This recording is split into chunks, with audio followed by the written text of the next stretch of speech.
what he said he was going to do. But now listen. When he started giving the food, now they grew the food. They grew it, all the big farmers, whatnot. But when they came to get it, Joseph would sell it to them. He would sell it to them. And the first couple of years, they gave him money. And it says that Joseph collected all the money for Pharaoh. They came back and said, we need more food. He said, give me your cattle. You work with that cattle, you grew that cattle, but Joseph took it to give you food. Wow. And it goes on, and Joseph said, give me your life, your land, and your life. They became servants to Pharaoh. All because they wanted food. Listen to me. America has a price to pay. What you see going on now is just the beginning. But you don't have to do crooked things in order to get things. God is our source.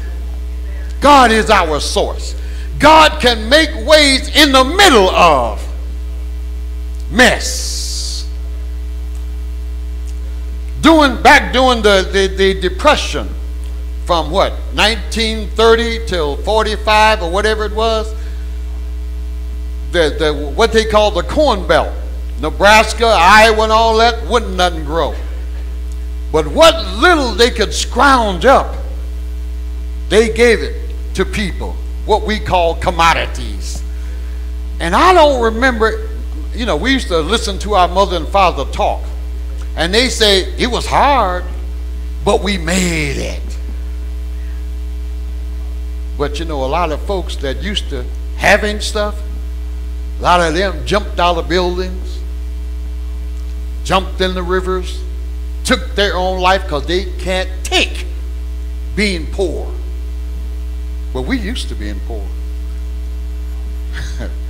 Although we're rich now because of the blessings of God. But listen, don't waste God's blessings. Don't waste God's blessings.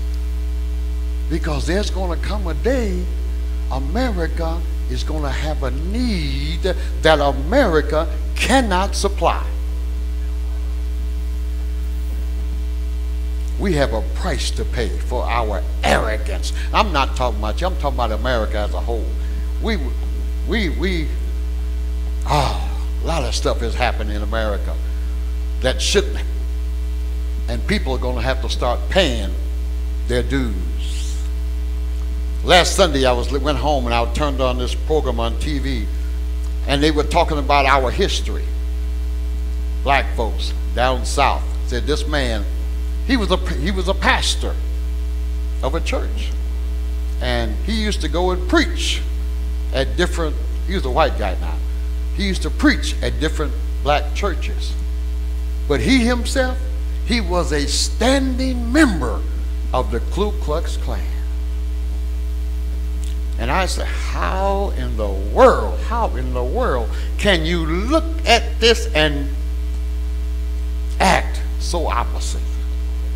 But that's people. He paid. His son, they interviewed him on that. They said Dad died with cancer. Said he suffered enormously a long period of time. So you see, there's a price. There's a price. How do you treat people? I don't care if they, what we call bad folks.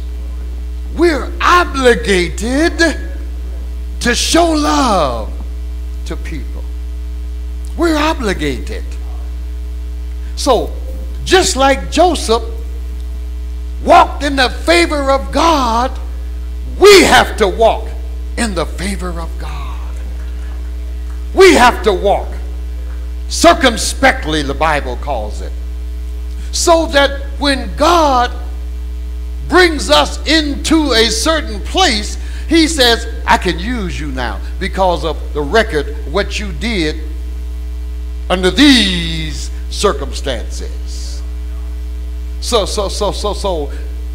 I'm just challenging you. Go home and read, study up Joseph. Pattern your life. That way, nobody will be found saying, you treated me wrong. Because we have to give an answer to God. We have to give an answer before a just God. And Joseph did. That's what I love about the story of Joseph. Everything he did, he could have easily worked this man's books and got something, maybe try to get something for himself. But he didn't do it. He told his wife, how can I sin against God? He didn't say nothing about Potiphar. How can I sin against God doing this? And that's the outlook we have to have. How can I keep from sinning against God? I don't want God to find me faulty. I don't want God to find me insufficient. But you know what? In the Gospels, Jesus gives examples. He said, there's going to be some people that's going to come and say, Lord, I did this in your name. I did that in your name. Jesus says, I don't know you. But I was in church every Sunday. I don't know you. Why?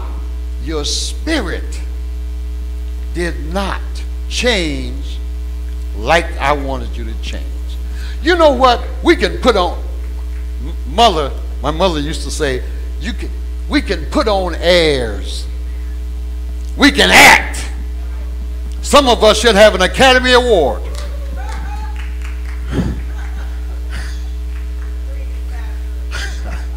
I mean, we just know how to do it, you know. Walk in church, praise the Lord. Go out there and talk about him like a... But we got to give an answer. We've got to give an answer. So when Joseph walked in the favor of God, God put him in a place. He was listen, from the prison to the number 2 man in all of Egypt. Woo, that's powerful. But he did it because of the favor of God, which he protected with everything in him. He protected that favor. He wouldn't turn aside and mess over people just because he was in charge. He didn't do that. He protected his favor that he had with God. And this is our challenge. Protect God, your favor. Protect your spirit. Protect what you have in God. How do you do that?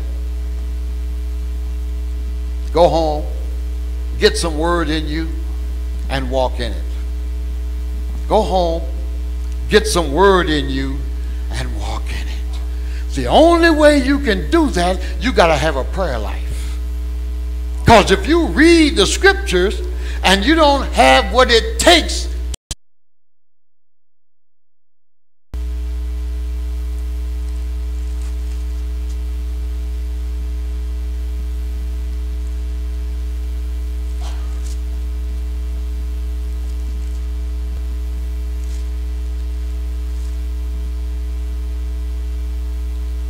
yeah, 1 Corinthians 12. And I'm going to start at the 6th verse. And there are diversities of operations, but it's the same God which worketh all in all. To by the same Spirit. To another by the same Spirit. To another gifts of healings by the same Spirit. Did you catch that? Every time he says something, it's by the Spirit of God. So you need that in order to work God's will between you and your brothers and sisters. They asked Jesus a question once, who is my brothers and sisters? Jesus for God. But guess what? Your neighbors in that thing. And even when he was thrown in jail illegally, he nurtured the favor of God in his life. Therefore, everything he did prospered. And you know what? God remembers. God don't forget your work of love and labor. God don't forget that. When it came time for what God was going to do, God let him know, hey, there's something coming, and I want you to have a plan. Pharaoh didn't know how to do it. All of his astronomers, musicians, and important folks, they didn't know how to do it. Well, they had to go back to this little man down there in prison, the one that nurtured his favor in God. They had to go to him. The people around you, they want to know, do you have something from God that you can bless me with? I'm not telling you to go in your pocket all the time. That's not what I'm talking about. But I am talking about God. What do you have to offer to a hurting generation? These people are hurting. All their hearts are broken. Everywhere you look, there's hurting people. What do you have that you can offer? You got to nurture the favor of God in your life. Yes, let me warn you, you're going to be mistreated, talked about, ridiculed, laughed at. But in the middle of that, you've got to nurture the favor of God, because there will come an opportunity for you to show favor to someone else. What will you have when that time comes? Joseph nurtured the favor of God, and when it came time, nobody else had the answer. They had to go and get the one that they picked on, the one that was lied on, the one that was set aside. They had to go and get him. And he came up and said, God, that's what he told Pharaoh, God will give you an answer. We have to nurture the favor of God in our lives so that God can use us at a most unexpected time. You've got to be ready. Because the world, I've been saying last year, the world is waiting on the manifestations of the sons of God. They're waiting for answers. They look at us, and sometimes they want to say, you're just like us, because of our actions, because of our speech. But we got to change that and nurture God in our lives, so that when that time comes, we have an answer. Now, when Joseph stood before Pharaoh, he didn't say, well, look, I want back pay for all of it. No, he didn't say that. He just gave him an answer by the grace of God. And the grace of God set him in his place. Number 2 man in all of Egypt. Woo! And then in the end, he brought his family down there and fed them. And they didn't have to grow a crop. Joseph fed them. All this food that Egypt had grew, he fed Israel.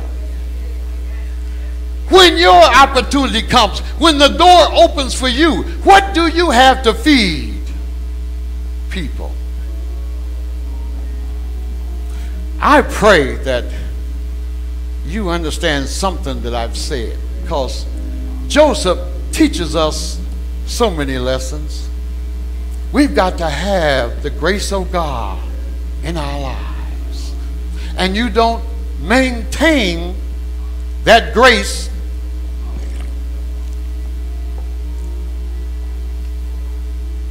complaining,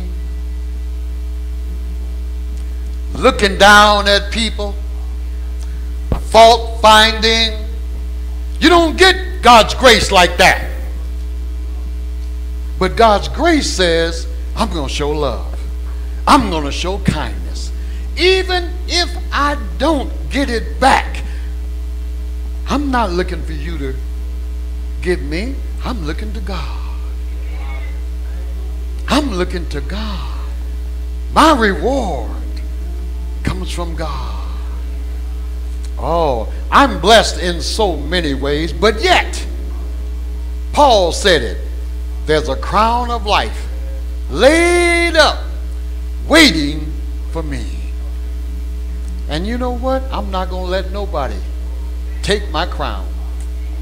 I got to show love under conditions where I